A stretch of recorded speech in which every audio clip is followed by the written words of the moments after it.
There we go. Okay, we are recording. All right, so welcome back everyone, or welcome to those for your first time here for our local skills academy with I Love Thorndale. Tonight, our special guest is Debbie Ziraldo from Ziraldo Alpacas. So if everyone is not familiar with Debbie yet, Debbie, do you want to give everybody a wave? Hi, everybody. There she is. Sitting in the dark, and I know Debbie's working off some rural internet, so hopefully your connection is strong. Fingers crossed. I might conk out on you, so if I do, wait for me to come back. That sounds fair. So Local Skills Academy was just an idea that Arden had kind of in the middle of the night one time because she thought she didn't have enough to do yet. So it was just basically an idea to help promote local businesses during this pandemic, but also kind of see what our community has, what skills do we have, what resources do we have, and also just a way to bring everybody together when we can't physically gather, because I Love Thorndale loves doing events and bringing people together, and it's kind of tough on us right now when we can't do that in the ways that we used to like to. Normally we'd be busy planning the winter carnival and all sorts of different things, but anyway, here we are. So we're happy that so many people are interested in seeing what this is all about. And I think I'll just turn it over to you right now, Debbie, to introduce yourself and all about your alpacas. Okay, well, thank you for having me. This is really nice to be able to share some of our history and some information about alpacas with the community. So I have a slideshow, and we'll go through that, and then at the end, I'll be available for any questions. So do I have to share my screen then, Becky? Yes, so if at the bottom there, if you click share your screen, and then it should pop up. Do you have any video or anything in your presentation that you would need sound? No, just my own voice. Perfect. Okay, I can see your screen. Okay. All right. Okay, so this is Lacey, and I'm not quite sure who the other one is, but Lacey is one of our very friendly alpacas. Alpacas generally are pretty shy animals, and they have a very large personal space, but Lacey happens to be very friendly. So we started with the alpaca business in 2007. So this is our 15th year, and it's been a lot of fun. We started off with 3 pregnant females, and through the years we purchased more, and we had a lot of baby alpacas born at our farm, and baby alpacas are called crias, C-R-I-A. And so at one time we got up to 32 alpacas, which was quite a few. And we've been trying to gradually decrease the numbers. And right now we're down to 16, which is still enough, but it's a little more manageable than 32. So this is our barn, and some of the female alpacas. And these are our first 3 females. And unfortunately, we bought 3 supposedly pregnant females, but we only got 1 baby. So that was our first baby. And her mom is Dancer, and the baby's name, we called her Fancy That, because she was really quite spectacular with all her beautiful colors. And Fancy now, this year, will be 14. So, and all the other 3 have passed away just from old age. So this was Soki, and this one was Blonde. So these are my boys, who are all grown up now, but so this is Fancy in her first winter. She's got quite a full coat, and her friend Opal and my two sons, Chris and Colin. So Chris was 16 and Colin was 10 when we got our alpacas, and they really became very engaged with the whole business and really enjoyed it. And there's me a couple of years ago, and one of our babies, one of the crias. And there's another mom and a baby. So here are some fun facts about alpacas. There are two kinds of alpacas. The kind that we have are called wakaya. The ones here starts with an H, and they're kind of look like a teddy bear. They're really poofy and really cute. And the other ones are called Surreys, and their fiber is quite different, and it falls kind of like dreadlocks almost, and very, very different. We've never had a Surrey, and I'm quite happy with the wakayas. And so only 10% of the population of alpacas is Surrey, so they're not as common. And as I already mentioned, baby alpacas are called crias. They make a kind of a humming sound when they're kind of curious or happy or whatever.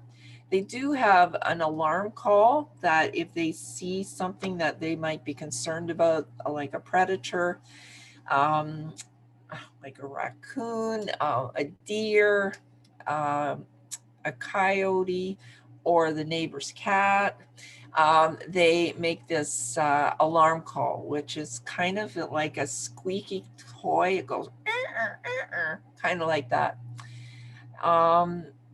They kind of all poop in the same spot, which is handy for keeping the pastures clean and for collecting the alpaca poo. And I do use that in my gardening. It's really good fertilizer. Alpaca fiber comes in 22 natural colors. So there's a real range. There's white, ivory, cream, beige, fawn, then a darker fawn like a deer. There's chocolate brown and black, and then like fancy, she's called a tuxedo gray. And we have another alpaca that's called a rose gray. So there's lots of different colors, which is really, really nice. It takes nearly a whole year to make a baby. The gestation is 11 and a half months, and they sometimes will go to the full year. And they like taking dust baths. So when I am sorting their fiber, which is one of the things I do after we shear them, it can be very dusty. So I usually wear a mask. And their fiber is flame resistant. So a lot of people know about llamas, and this is just to show you the difference. They are cousins. They are very closely related. The alpacas have cute little pointy ears and a blunt nose. They have very, very soft fiber. They weigh up to 150 pounds, whereas the llamas can weigh 400 pounds or more. I think I've seen some that have weighed 600 pounds. So they're a very large animal. They have a long face. Their ears kind of go in and they look kind of like a banana shape. So if you're ever looking face on with when you're not sure if it's a llama or an alpaca, and I always say like llama, banana kind of thing. So if you see those big ears curving in, then it's probably a llama. And so that's that. Here's another one. So that just kind of shows you a little better about the size difference.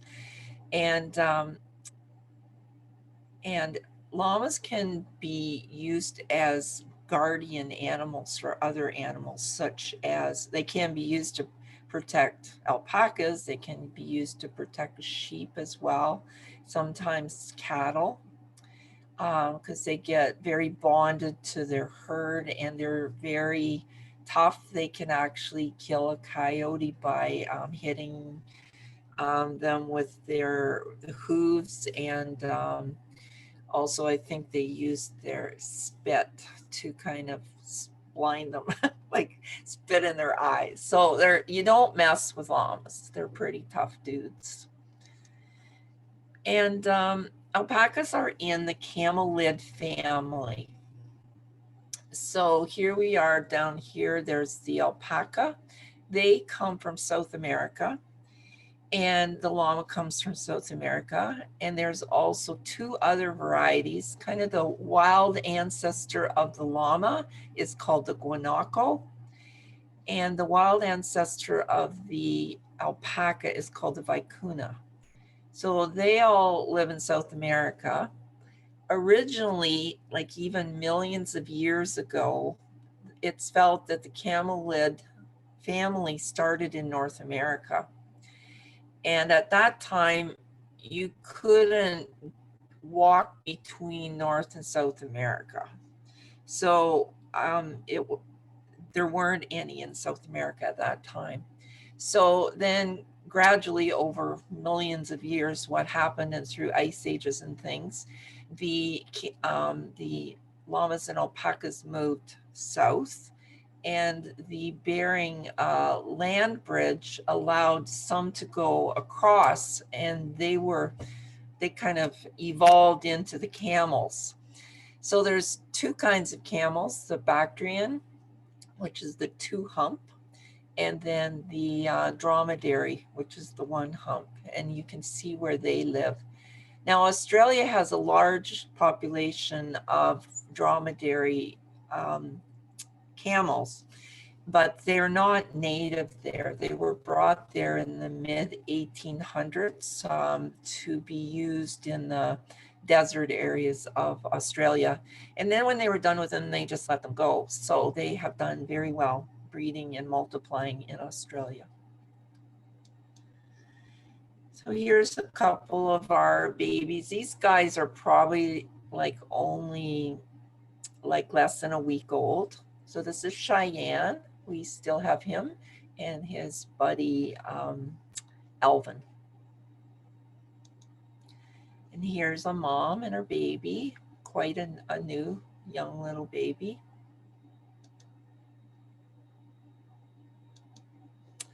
And this little guy, his name's Jimmy Brown. And he was born here when my husband Carlo was home alone, so he got to name him. So he's a very cute little guy. We used to call, he doesn't live here anymore. So he was purchased and now he lives in Mount Bridges. But he was a real Houdini. He could really get through, under, over any fence. So he's quite the rascal. So in one, I miss him, but in one way it's kind of good that he's not here causing trouble anymore.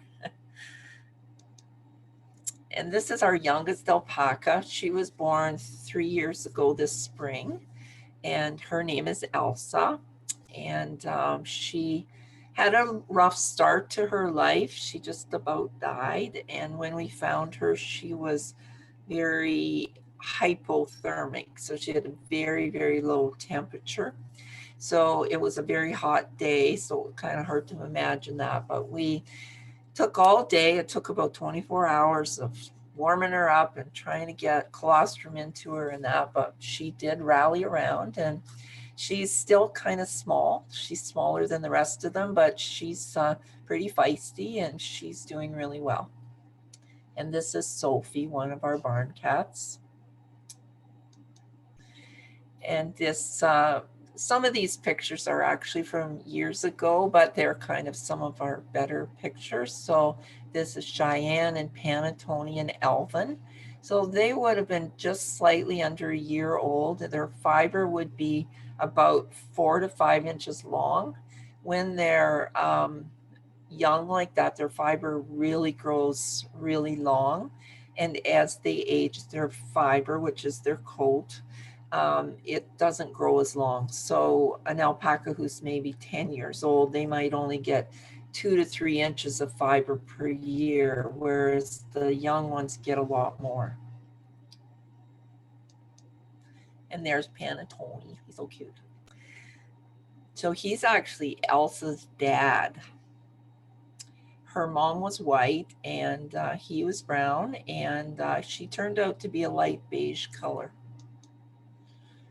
And there's Fancy as she was growing up. She's probably over a year old there, and some other of the gang. This is Opal. So I know that all their names, and a lot of them are registered animals. They have microchips. They've had their DNA done. They're registered, and those are for breeding purposes. And this is an open house we had, and so that's Lacey, who I told you is friendly, and this is her friend Florinda. Florinda actually got friendly first, and this was around the beginning of the time when she got friendly. I think she was about two or 3 years old. She just kind of did it all by herself, and then Lacey thought it was kind of cool. So now when we have company come and we walk out into the paddock, those two will separate themselves from the herd and they will come and visit our company, which is really nice. And they actually do enjoy being patted. And the other alpacas, they stand close, but they don't want to be touched. And they will just back away if you try to pat them. And so I got into alpacas mostly for their fiber because I already had done spinning and weaving and knitting. But then they have alpaca shows, and they're called halter shows. And we went for a few years up to Orangeville, and they'd have like 300 alpacas at these shows, and they'd have all different categories. And so my sons really enjoyed that. It was a fun weekend, and we'd load the alpacas up and go up there and have a competition. So this is Fancy. She did really well. She won ribbons her first and second year, and then we didn't take her back after that, but she really did well, and she was unusual because of her gray color. And there's Colin. He had entered Shamrock, and they had done an obstacle course and a showmanship, and they did well too. So this is our place in the wintertime, looking from the north on a snowy day. So every day on the farm isn't just all nice and green and sunny. It's snowy and there's work to be done. And this was a particularly bad snowstorm a few Decembers ago. We had to dig our gates open so we could get back to the barn. And then we get our grain for the alpacas from the mill. Luckily, well, we used to get them from Woodstock, and so we'd have to drive and get it and then take them into the barn. But now we get the Thorndale farm supplies to deliver them, and they load them in the barn. So that's really, really handy.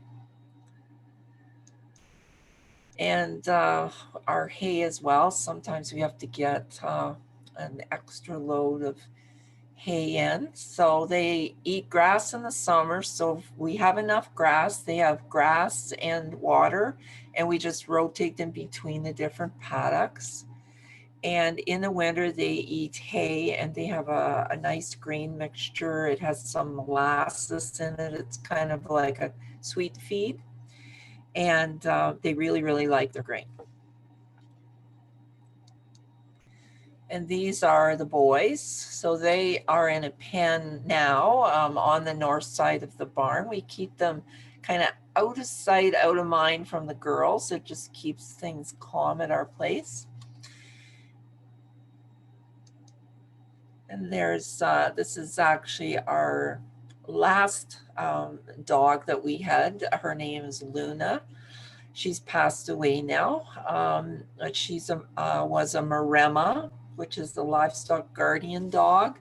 Her breed comes from Italy, and they bond with their herd, and they will protect their herd against animals such as coyotes. In Italy, they actually protect the sheep against wolves. So they are a pretty tough dog. And our dog we have now looks very similar to this. She's a Maremma and her name is Juno. Juno's only, she'll be, in February, she'll be 3. And this is one of our barn cats. This is Sophie. Sophie quite enjoys visitors as well. And this is Fancy and one of our barn cats. So I think cats and alpacas are a little bit similar. It's kind of like it's all on their terms, whether they want to be nice or not. So, but they're very curious about the cats. And this is shearing day. So we do shearing once a year, and this is our harvest. So we do raise the alpacas for their fiber. We have professional shearers come in and they do the shearing on a mat on the floor, and it only takes about 15 minutes, and they gently rotate them to remove their fiber. They also cut their toenails. They have 2 toenails on each foot, and on the bottom of their foot is a pad, kind of like a dog. And we also check their teeth to make sure they haven't gotten overgrown, and we give them shots. We give them like vaccinations and a dewormer as well. So when they're secured, we do have to secure their front and back legs so they don't get hurt and we don't get hurt. And while they're down, we just get everything done. And then in November, we do the toenails again, but they're only shorn once a year.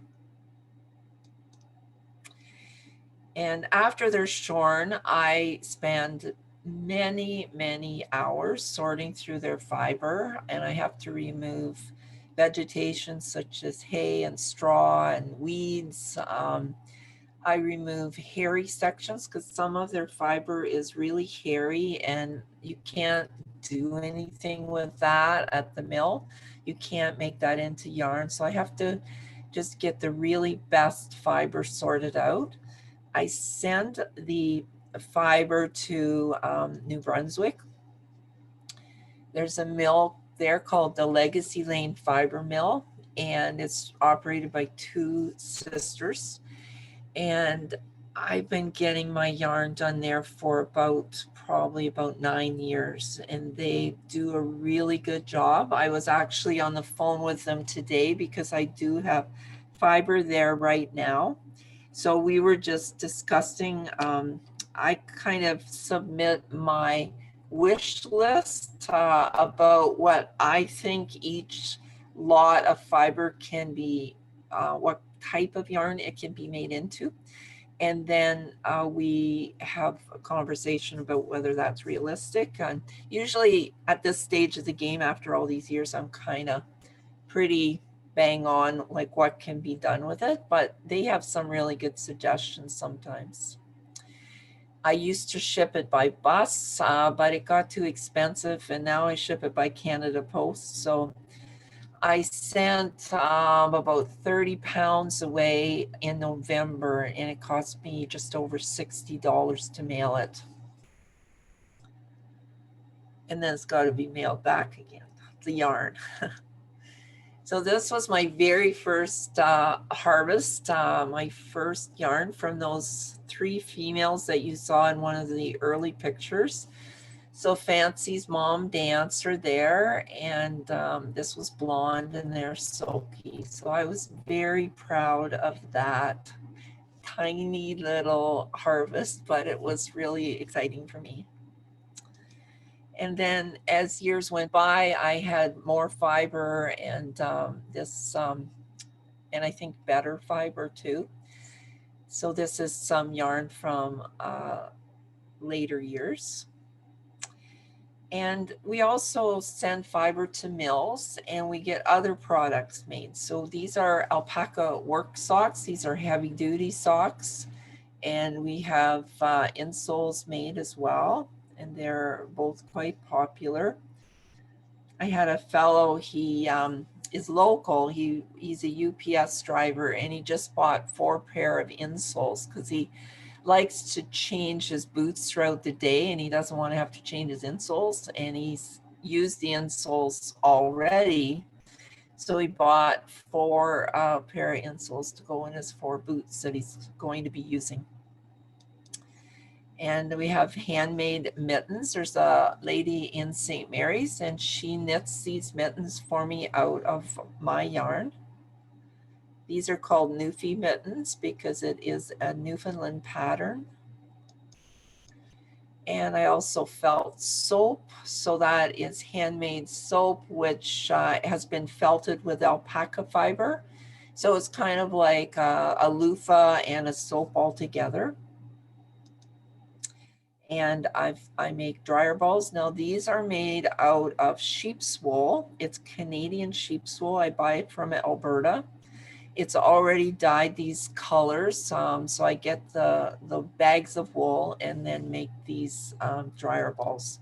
So they're all Canadian and made right here in Thorndale. And this is an example of some of the knitting I've done in one of the hats I made. And I've gotten a little bit into natural dyeing. So a friend of mine, they actually own the Wandering Bee fresh cut flower business, which is north on Missouri Road. And they grew marigolds. And my friend Dallas harvested hundreds and hundreds of them. So last January, we dyed, both of us dyed alpaca yarn with the marigold. It turned out really nice. And this is a hat that I made. So this is, the brown is Panettone and the yellow is the yarn that was dyed with the marigold.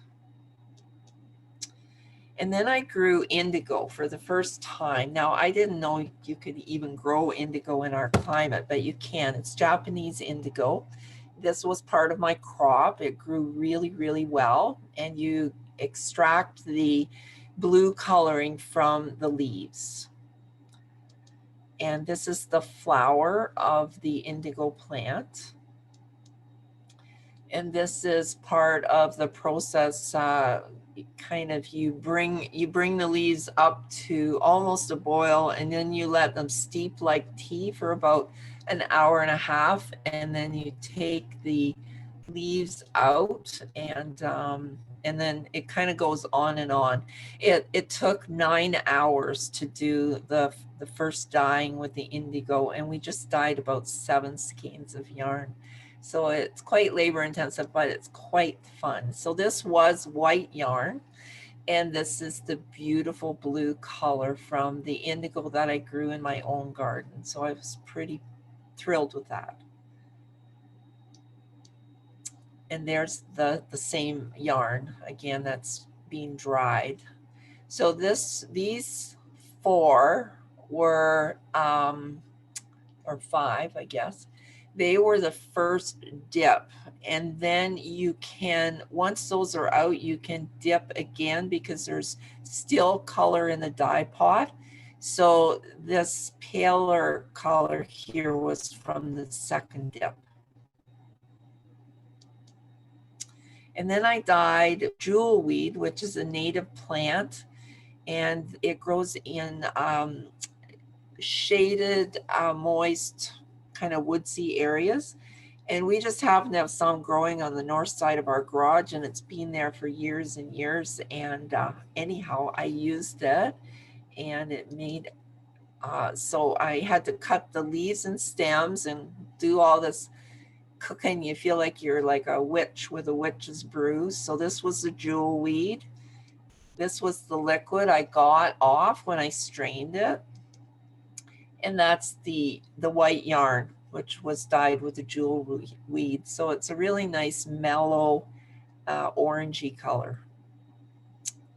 And And I also, this was from a previous year. It started out blue, but I wasn't really happy with it because there was a lot of white streaks in it.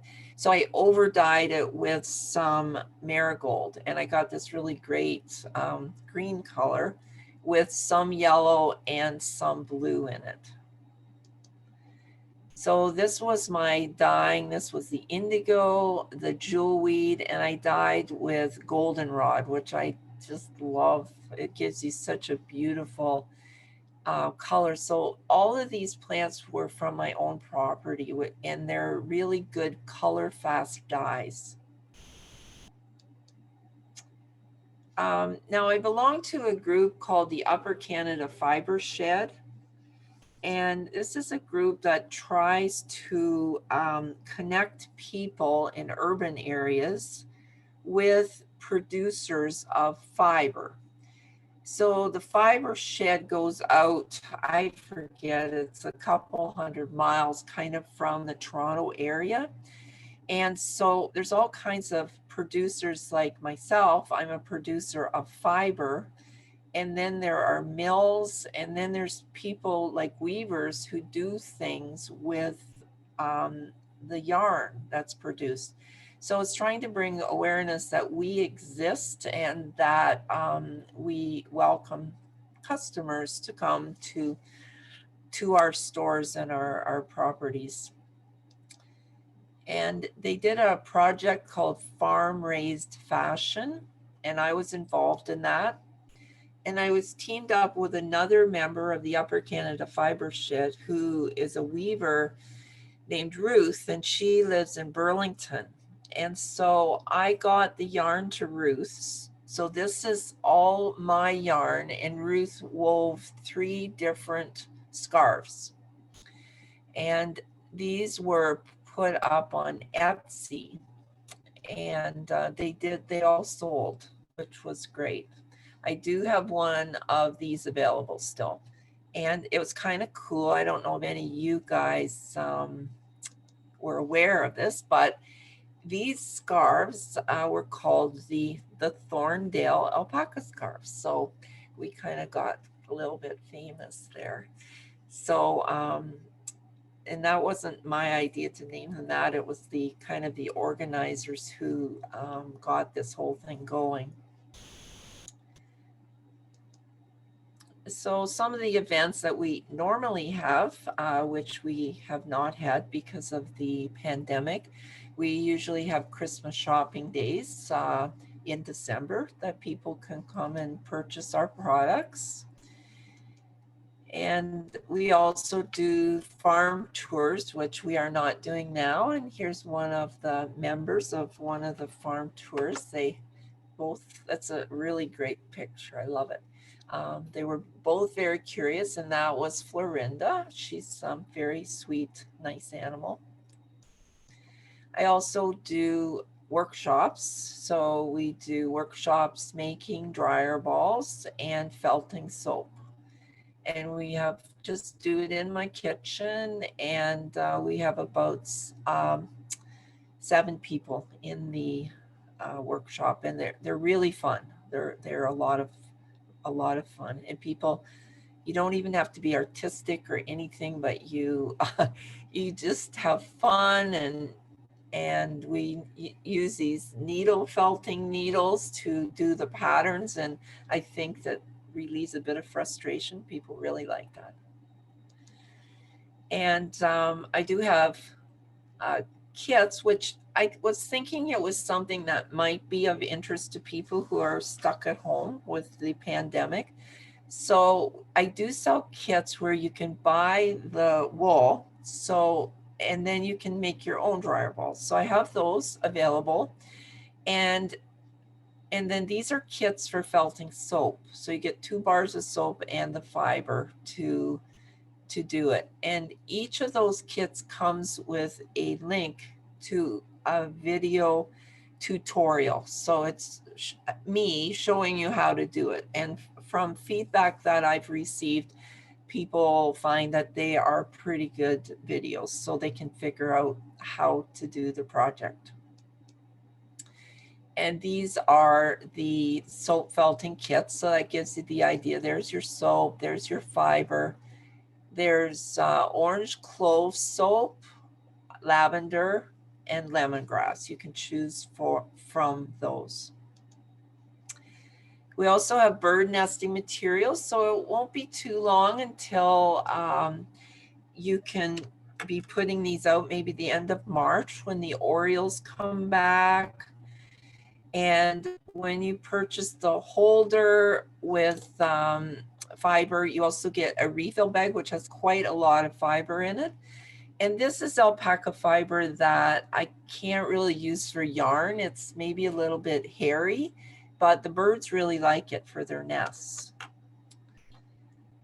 So that's a kind of a neat thing to do. And there's another style of holder that I have. We call this the Saturn Holder. And I have coasters. And these are our everyday socks. So they're lighter weight than those heavy duty ones I showed before. We have various colors. And we have regular socks and diabetic socks. We also have slippers. And there's our house. So my store, which normally is in my kitchen, is closed because of the pandemic. But I am able to fill orders, and you can have a safe, no contact porch pickup. And you can pay me either by e-transfer or by cash when you arrive. And this is my various contact information. So my name, and this is our website. So we do have a website, and on the website there is a slideshow on the home page, which does show a lot of our products and the pricing. And then this is our Facebook page, our Instagram page, our phone number, and our email. So I'm open to be contacted by any of those various methods. So if anybody wants to, I mean, you just have to Google Alpacas Thorndale and you'll find us. So, and that is it. So I guess we can open for questions. Okay, that was so informative, Debbie. There's so much, so much to know about an alpaca farm and all the products. Do you want to stop sharing your screen and then we can see everybody? Perfect. There we go. For a second, okay. Okay, so is there anyone that has any questions or anything you'd like to ask or share, or if you want to wave your hand or raise your hand or just unmute yourself? Don't be shy. Melanie? Hey Deb, how many pounds of alpaca fiber would you get from one animal? Well, kind of the prime fleece, which is the kind of the middle section, like sort of the saddle or the barrel of the horse, the alpaca. That's your very best fleece that I would be sending away for yarn. So I really probably only get between 2 and 4 pounds. And it, but if you weighed every little bit of fiber that came off the animal, you might have like 6 or 7 pounds, but can't use it all. And, right. I lost my train of thought there. But, oh, and as the alpaca gets older, you generally get less fiber. So it gets shorter, and right. It's just, you just don't get as much. Yeah. So when I send it to the mill, I usually have to batch it with other animals. So because the mill has a minimum request of 4.5 pounds so that they can do a run. And that's pretty reasonable, I think. So I might have to batch 2 or 3 animals together to get enough weight to make a run. Great. Cool. Anybody else? Oh, you're I think quiet. Jessica has a question there as she grooms an animal in her Oh, I know. Thorndale shirt. I joined in late. I apologize if you already answered this question, but how often do you guys have is it, baby alpacas? Is there a name for them? And how often do you have? They're called a cria, C-R-I-A. That's what they're called. And the llama babies are called crias, and the vicunas, which are another relative, they're called crias. But the guanacos, they have a different name for their babies. I don't know why, but they do. I don't know what it is. So their gestation is 11 and a half months. Okay. And they can go all the way up to a year or a little bit over a year. Wow. So it's pretty slow, like compared to dog breeding, you know, like it's you only get 1 baby a year. Yeah, that's it. Is that how many you breed? Like, do you just get 1 a year?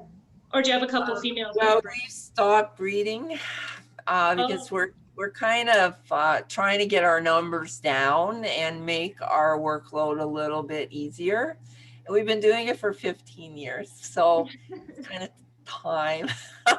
I would love to have babies every year, but they're not easy to sell. And it's partly, they don't take a lot of care, but you have to have basic things. You have to have fencing, and you have to have some kind of a shelter. It doesn't have to be a barn. It can be like a walk-in lean, like a horse has, you know, so you just need a shed of some kind. And you need like a heated water bucket for the winter, so you so that their water doesn't freeze over all the time. Right. So yeah. So, but so you can't just keep producing babies, because what are you going to do with them? Yeah. Thank you. Yeah. That's so cool. All right, there are a few questions in the chat. So Lindsay asked, do people eat alpaca meat, or is fiber the main resource? I think probably the main resource in the world is fiber. But these animals, they originated in South America, and they were kind of like everything for the people down there. So they used their fiber, they would use their hides, they would use their manure, and they would eat them as well. So I guess if you were culling your herd for whatever reason that somebody didn't have great fiber, well, they'd end up on the supper table. So it's nice meat. It's like very, it's a lean, dark meat. And so it is on the menu in South America. And it's fairly uncommon in North America, but there are people who do it. We don't eat ours. And Catherine asked, what is the life expectancy? So an alpaca can live up to 20 years. We have found through our own experience, it's kind of more like 12 to 16 years. And I've got 2 girls that are 15 this year. And usually I feed them their hay outside, like in these feeders, but the wind was vicious yesterday. And so I put their hay inside their lean so they would be more sheltered. And I noticed one of the 15-year-olds, she's getting a bit bony looking. So I'm thinking, you know, I wouldn't be surprised if in one of these days she went down, and they really don't show signs of illness. They're very resilient animals, but it's like all of a sudden one day one of them's like lying down and they just don't get up again. Yeah. And you probably feel like you have quite an attachment to these animals, right? Like they've been part of your family for, like you said, 15 years. Yeah. So So we don't cull our animals, like we don't say, oh, well, you're not, you know, your fiber's only an inch long and we can't use it anymore, so out you go. So we don't do that. We just keep them till their dying day. So Aw. yes, so they have a good home here for their whole life. Okay, there's another question in the chat. What is the average weight of the baby alpacas? Good question. I'd say 12 to 20 pounds. So it's pretty big when you think that the female is only like maybe 125 to 150 pounds, and then she has a baby that's like 20 pounds. Like, it seems pretty big. So we have had a 20 pounder, and then we've had some like little Elsa. I think she was just over 10 pounds, which is pretty small. But they get kind of dopey when they get big, like they get overcooked or something. I don't know. And so it's better if they're not that big. Okay. And there's a couple of other questions here. Judy Thompson wonders, can you drink their milk or make cheese with it? Yeah, that's another good question. They are really hard to milk. They have a very small udder. Even when they're like, even when they've been nursing their baby for a while, you know, it doesn't get big like a goat or something like that. It's really little, and they don't like it either. So I don't know of anybody who does that. And sometimes you'd like to milk them if, let's say, you have a baby that's having a health issue and you want to get some colostrum or something. It's really hard to get milk. With Elsa, we ended up getting goat milk colostrum for her for the first 24 hours, because I wasn't going to go out there and try to milk her mother. Okay. And Judy also asked, do they ever have twins? They can have twins. Their uterus is actually a dual-sided uterus, so it's like a kind of a Y shape. They can have twins. We've never had a twins, and it's kind of a good thing because there's usually complications. They might be premature, or you're bottle feeding them, and so it happens. And sometimes people, you know, they go out one day and there's two babies on the ground and everything's perfect and no problem at all, you know, but there can be issues, but it's not that common. Okay. And Lindsay wonders, are alpacas good parents? Oh yeah, they really are. And the moms do that. It's kind of well, we talked about the noises they make. They do that humming, and then they have their alarm call. But the moms have this little clucking sound kind of that they make when they're talking to their babies. It's really cute. And they're very attentive, and they just really like their own child. Like, they're not very open to some other kid coming up and thinking they're going to get a free drink. They really like their own kids. One of our original alpacas was deaf. She was called a blue-eyed white. So she had blue eyes, and like how some dogs and that can be deaf. She was a really, really good mom, but she used to talk a lot to her baby, really excessively compared to the other ones. So she couldn't hear herself talking, but I don't know, she did it a lot, but she was a good mom too. Yeah. Okay. And this must be maybe Arden. What makes their fiber special? And if you could share a little bit about your insoles. I know you talked a bit about it in your presentation. I think it's Arden saying she hears they're amazing. So what makes the fiber special was the first question. Okay, well, their fiber is very, very soft. It generally feels soft than most wool that we are used to. It doesn't have the same prickle factor that you call it that wool might have.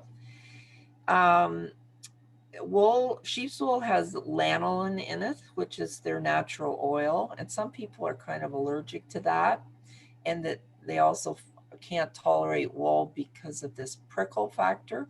So alpacas do not have any kind of oil in their fiber like lanolin. So they're just, it's really soft. And I don't use this much anymore, but in the beginning, way back, we used to call it hypoallergenic. But basically, a lot of people who can't tolerate wool can tolerate alpaca, but not everybody. Some people are just super sensitive to animal fibers. And the insoles, so they're great. So they are made out of 50% alpaca and 50% sheep's wool, Canadian sheep's wool. And they provide cushioning for your foot. They also provide warmth. And they also wick water or perspiration away from your feet. So that's one of the reasons your feet get cold, is because your feet get damp. So they keep your feet dry and toasty warm. And our socks are also like that. They wick away the moisture from your feet, so they keep your feet really dry and comfortable. Which makes sense, because that's the function it probably serves on the animal, right? Keeps them warm and dry. Yeah. All right. Was there anyone else that had any questions? You want to ask it yourself, or you can throw it in the chat. Okay, Cheryl and Victoria.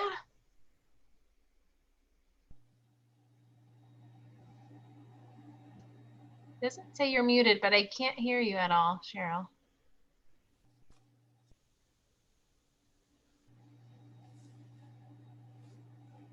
Still can't hear you. No.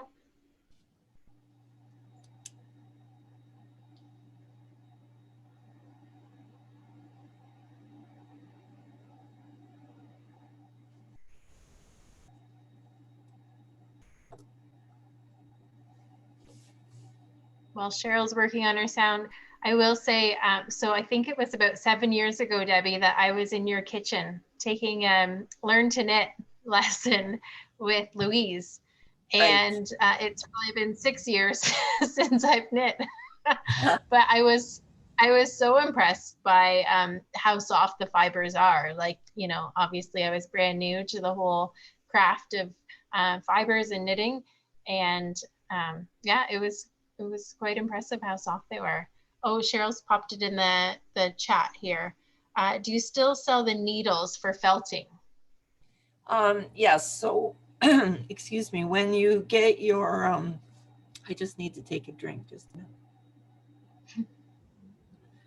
minute. Excuse me. So when I make up the kits for the dryer balls, you get one needle felting needle included. And then if you thought you were going to really go crazy and make them for all your family and friends, I have these felting needles that they come in a plastic holder and with a safety guard on, and they have actually 5 needles inside. Oh, so I just saw that. Yeah. So yes, I do have I do sell needles, replacement needles and new needles. An enthusiastic participant. Okay. Oh, someone's trying to get in here. So I did write all the names down, to do the draw. So if you're kind of late joining us, Debbie has provided a $35 gift certificate for products available through Ziraldo Alpacas, and now you know all about them. So I will just pop everybody's names into our little random name picker that I have online here, and I'm just going to add this person who's just arrived by the name of Biz's iPad. So I'm just going to add you in there.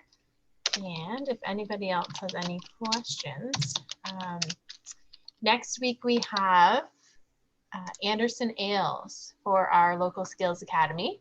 So of course we're excited about all of these, but with Anderson Ales, Gavin's actually going to talk a little bit about different types of craft beer, and you can actually purchase the beer that he's going to be talking about so that you can sample at home. So they're offering free delivery with the what do you call that? Like code word or whatever you call it. If you type in Thorndale in your order, then you'll get free delivery to your doorstep so that you can have some Anderson Ales and join us next week. So I'll share a little bit about that. I'll share our website in a second because we've got all the details there. But I'm just going to go ahead and draw this name now. So I think we've got some close to 30 names in the draw here. So just give me 1 second. And I just put the names in that as they show up on the screen. Okay, so Karen Duncan. So Karen Duncan, are you still here? Let me read all the names. Yes, Karen is still here. I see you, Karen. You've unmuted yourself. You are the winner of Debbie's $35 gift certificate. Oh, thank you so much. So we're all curious, what's it going to be? Dryer balls, insoles? Not sure. So Karen, if you want to connect with Debbie after through, we've got her contact information on the Isle of Thorndale business directory. So if you just want to connect with her to claim your prize, then that kind of takes us, you know, we don't have to collect your information. So lots of people in the chat there, Debbie, saying, thank you so much. Great presentation, excellent presentation. So I think everybody's really enjoyed having you share all about alpacas. There's so much that we don't know. So this is amazing. So I'm just going to hop over to our website for 1 second, and I will share my screen. Okay. So here we are at the Isle of Thorndale website. So we still have this honkin' big graphic. So if you click on that, it takes you to the Local Skills Academy page on our website.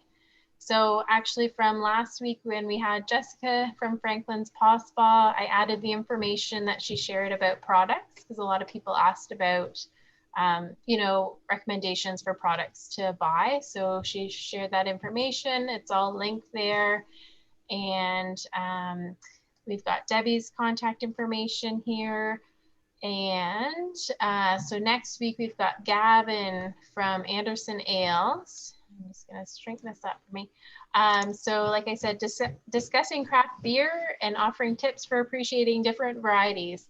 And that's assuming you didn't overindulge in beer in high school and you can actually tolerate it now. So, so he's doing a guided tasting, and he's going to be going through a gold lager, a cream ale, a brown ale, IPA, this Belgian double, or in a stout. If you have all that in one night, like I hope you've got Thursday off.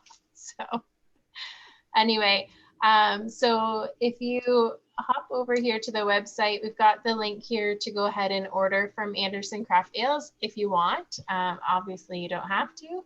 You can sip whatever you want next week, but enter in the code Thorndale. So what Gavin suggested is when you go to the website to purchase, if you choose the mystery pack and then in the additional notes, just mention Thorndale, the Skills Academy, and he'll make sure you get the right beer that we need for the event. So, but like I said, no purchase necessary. You can still come and just be a part of this, this lovely thing we have going here. So the whole schedule is here, and we'll keep adding things as we schedule more people in. I say we, but it's Arden that's doing all this work. And I just show up here and have all the fun. And then after the sessions, since they're all being recorded, we'll upload them to YouTube and then link them here and on our Facebook page, so that if anybody missed any part of the presentation or wants to catch it, then you can just come here and rewatch it. So, so that's where you can find everything. And if you want to go and tell all your friends and neighbors that this is the best thing going on a Thursday, I've had 6 Andersons. I don't even know what day it is now. On a Wednesday night. So I think it's just incredible, the enthusiasm that we have for this. Obviously, we've got, you know, a great crowd here today, and lots of people showing interest in becoming presenters and sharing their skills. So I think it's just another example of why Thorndale is so great and why we love it. So thank you for sharing in our enthusiasm for loving local. Does anyone have any questions about the Local Skills Academy schedule, or any more questions for Debbie? Or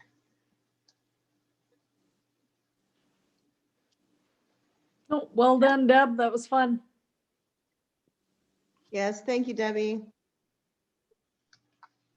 You're Perfect. welcome. Okay. Yeah. Yeah, thank you so much, Debbie. We'll be sure to link up your business again, and maybe suggest some of these DIY kits that you promoted. I think that's a great option right now for people being home and maybe being curious to try something new. So maybe I'll get a list from you for all the different kits that you have available. So, and I guess lastly, besides your store, where are some of your products available? Well, right now, the only place they're available, I just started having the dryer balls up at Angela Patterson's store in St. Mary's at the pottery store. And so this is just like 2 days ago that the dryer balls arrived there. So so that's it. So it's really just here at the farm. Yeah. Perfect. And do you want to tell us where that is? Oh, the farm? Yeah. So it's 21370 Fairview Road. So it's 2.5 minutes south of Thorndale. And you saw the White House in the presentation. So yeah, so just contact me ahead of time if there's anything you want. And usually what I do, like if people want socks or something, I take pictures and I send you pictures, because I have I have a real variety of colors and things. So that's what I usually do. I just send you pictures and then you decide what you want, and it works. Yeah. Perfect. Okay, so for anyone who's just joining late, we have recorded this and we'll make sure it gets posted to the website. It takes a little while to upload, so if it's not tonight, it'll be tomorrow. But just, I want to thank Debbie once again for your ongoing commitment to the Thorndale community and supporting I Love Thorndale from the very beginning. So it's great to have these strong relationships that we do, and hopefully they're mutually beneficial. That's what it's all about. Okay. Good night, everyone. We'll see you next week with your 6